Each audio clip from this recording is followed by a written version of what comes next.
Yo, what to do, YouTube? It's Trail 247 back with another video. We about to do a video on Charleston White interview. He talking about, does Adam know black culture? He said, so I come and before we even get into it for real, he said he won't never go and do a no jumping interview. Now look at him. Naked. The era where we heard about get the man, attack the man, fall and slip in the man stove, play on the man. The gangbanging shit didn't come to 89, 90. By that time, we already got a foundation. Right. So gangbanging is not in our hearts. That's why it's easy for us to quit after so long. But isn't gangbanging just a response to being in extremely dangerous conditions in which you need to group up with other people in order to do battle with other groups of people? Then why didn't the slaves gangbang? Probably just wasn't really available to them as an option, right? They were slaves. Based off what you just said, don't you need other people to group up with other people to fight other people? So once we became free in the 19th... But there were slave rebellions, right? No, it was very few. Yeah, but because they're oppressed, they have no weapons, they have no money. So once we got free and got weapons, why didn't we group up in gangs then? I mean, they were probably more focused on assimilating into the culture that they had just gained their freedom from. No, they never assimilated. They couldn't. Well, they probably thought that it was more accessible than it ended up being. They never thought that. My grandmother's 80 years old. always try to say something like, bro, shut up, bro. Like, he always got a rebuttal. Always got something else. Like, bro, shut up. She never told me they thought that. She's still alive. My my pops is almost 8. They never thought that. Why did your grandparents not group up and go to war? Because it's never been about getting in the gang.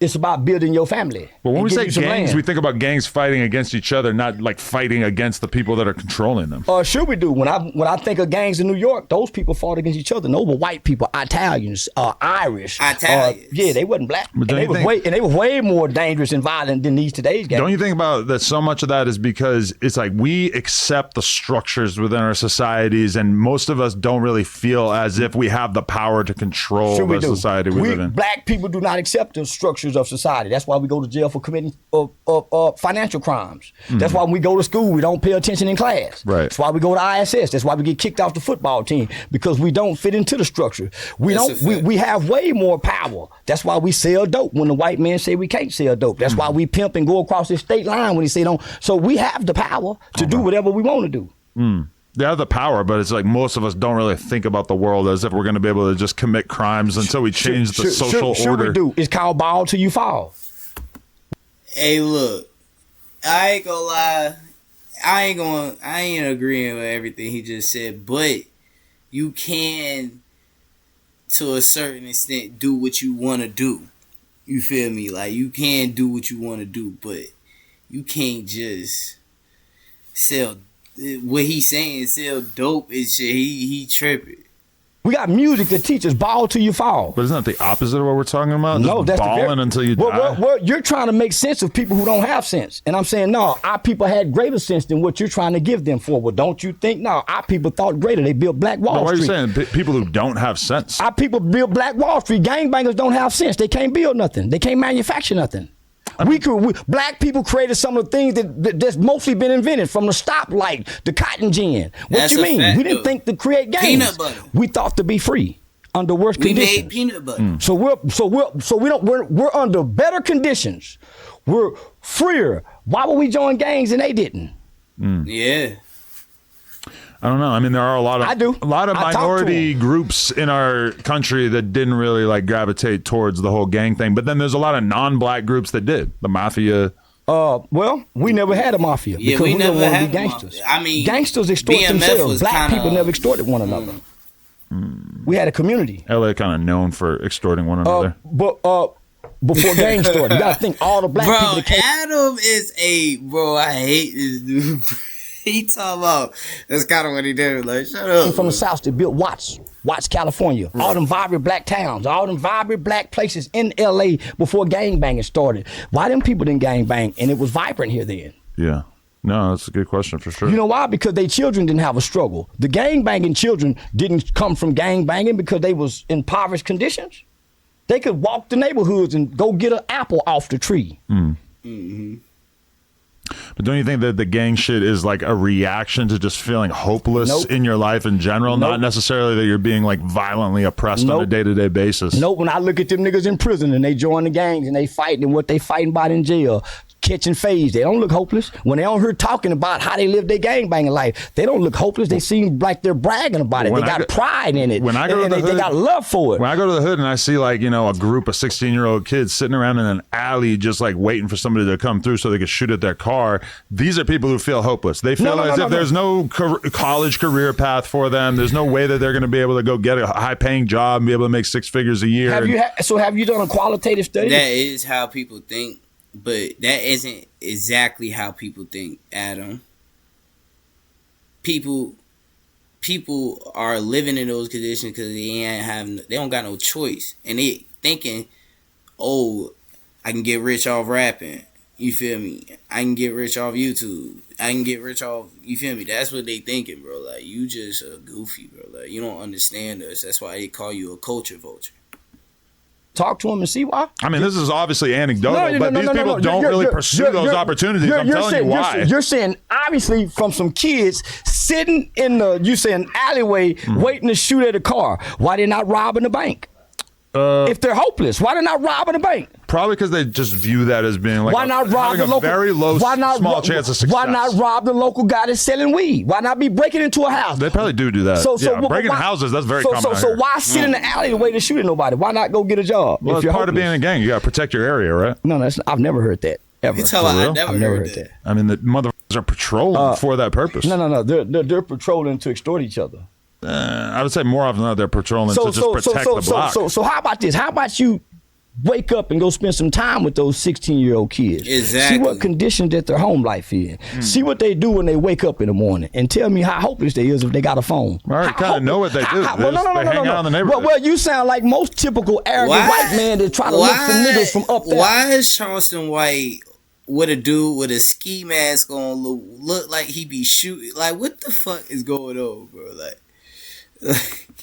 see, you didn't grow up down here to really know. You're making speculations. Well, I'm making observations based on my life experience. Well, your life experience don't fit into the black spectrum because you're looking from afar with binoculars. I think most people would say the last 10 years of my life, I've been pretty deeply immersed in the black experience, right? When the last time you had to? When the last time you sat at a black table and ate black food?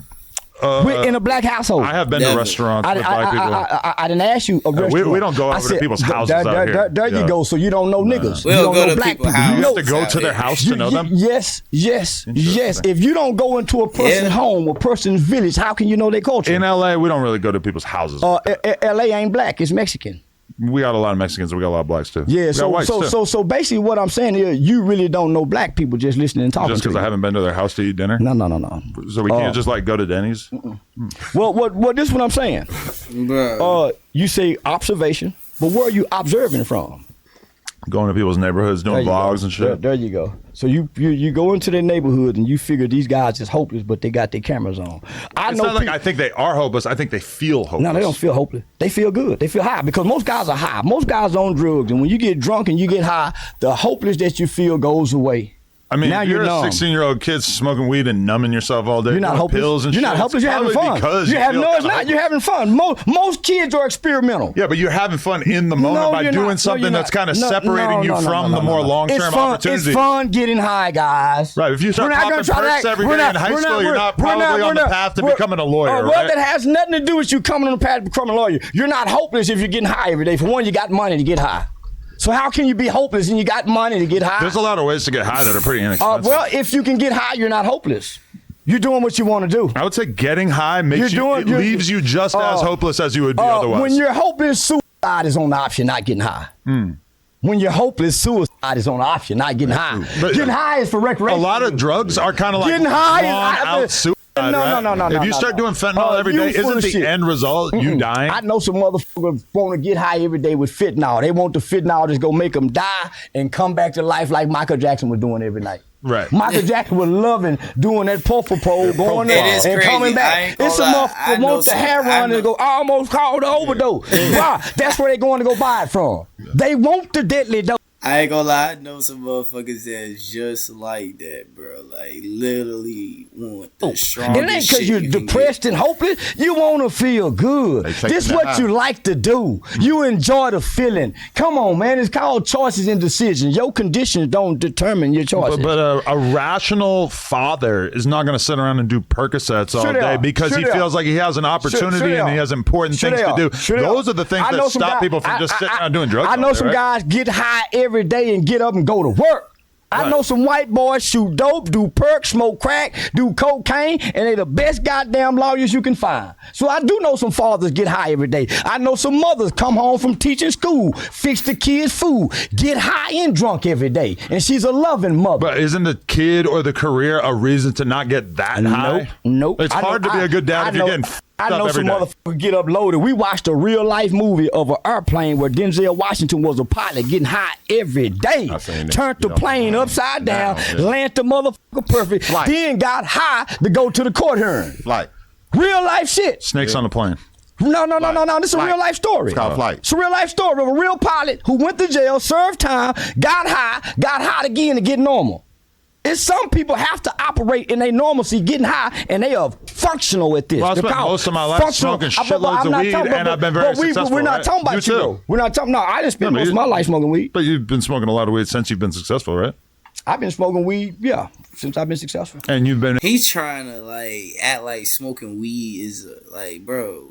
Adam smokes weed. Doesn't Adam smoke? Like, what? Able to manage it. However, I somehow think that if you started snorting fentanyl every day, that you'd probably have a harder time. I don't know. I know people that snort fentanyl. I know people that get high. And those are probably the people who are able to do it to some sort of level that isn't going to destroy their lives. There's a such thing that you learn if you understand alcoholism and drug addiction. There's such thing as functional addicts. Most people are functional addicts. Yeah. So, yeah. Even functional fentanyl? Yeah. Nah, I don't know about this. Do a reasonable amount. And a lot of people don't. I think I would have a hard time doing this job if I was doing fentanyl every day, but I could probably work at Amazon. Well, I'm from most fentanyl. He's talking about probably could work at in Amazon. a short period of time. Yeah. Kodak Black and them ain't dead yet.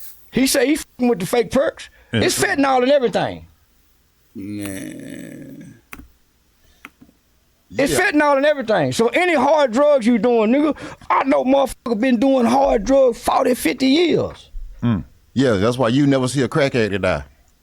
I ain't seen a fentanyl nigga It's more die like yet. they die and nobody really cares that much. Right? I ain't found a nigga died of fentanyl yet. Man, them I niggas don't know shit. one person that I can personally say, yeah, they had an overdose of fentanyl. And I know nigga pop pills like crazy. I know plenty of people. I don't know any. Man, them niggas might A bunch of rappers on this podcast. Lil Peep died for taking fake Xans. I heard about a couple rappers that, I mean, not rappers. I know a couple people that died off of taking fentanyl.